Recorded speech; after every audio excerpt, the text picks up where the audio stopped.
ایک صاحب نے سوال کیا ہے کہ واٹس ایپ پر جو میسیجز بھیجے جاتے ہیں کہ اس دعا کو اتنی دفعہ پڑھنا چاہیے، کیا وہ صحیح ہوتے ہیں اور کیا انہیں آگے شیئر کرنا چاہیے یا نہیں کرنا چاہیے؟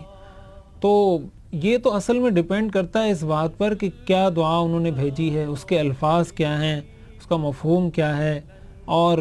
اس نے اس کے اندر جو بات لکھی ہے یا اس کا جو فائدہ ذکر کیا ہے، آیا اس کو کوئی سنت عمل قرار دیا ہے، وہ کسی بزرگ کے مجربات میں سے ہے،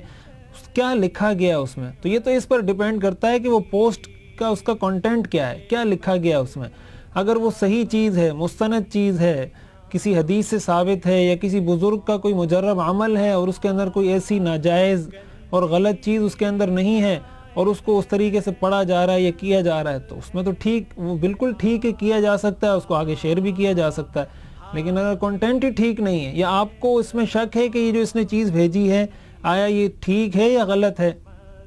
اس نے جو حدیث کا حوالہ دیا آیا یہ حدیث ہے بھی یا نہیں، یا اس نے جو حدیث کا ترجمہ کیا ہے حدیث کا یہ ترجمہ ہے بھی یا نہیں، اگر ایسی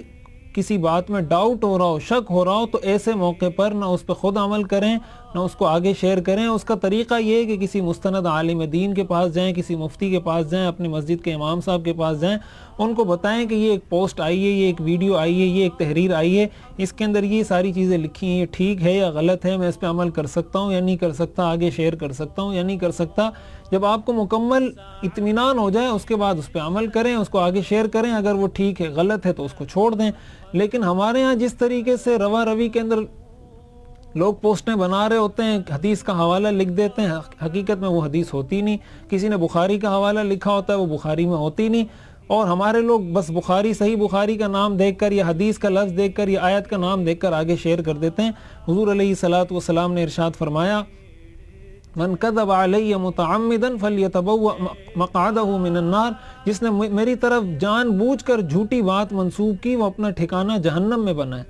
اب یہ بہت خطرناک بات ہے کہ ہم یہ کہہ دیں کہ رسول اللہ صلی اللہ علیہ وسلم نے یہ فرمایا یا اللہ نے یہ فرمایا، حالانکہ اللہ نے وہ فرمایا نہیں، رسول اللہ نے وہ فرمایا نہیں، تو ہم ان کی طرف وہ بات منسوب کر رہے ہیں جو انہوں نے کہی نہیں۔ ظاہر ہے یہ بہت بڑی جرت ہے، بہت بڑی جسارت ہے اور یہ بہت ہی خطرناک گناہ ہے۔ تو پوری تحقیق کے بعد چیزوں کو آگے شیئر کرنا چاہیے۔ اسی طرح بالکل اندھا دھند جو شیئرنگ ہوتی ہے ہمارے ہاں، یہ بالکل بھی ٹھیک نہیں ہے، اور ہمارے لوگوں کا ایک بہت بڑا مسئلہ یہ کہ ان کو اسی طرح کی چیزیں راس آتی ہیں،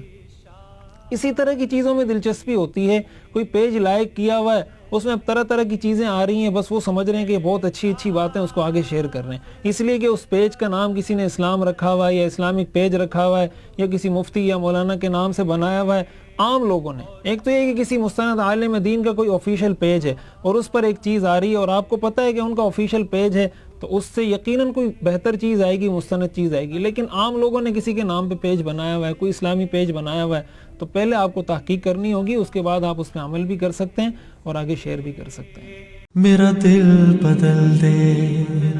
میرا دل بدل دے، میرا دل بدل دے، میرا دل بدل دے۔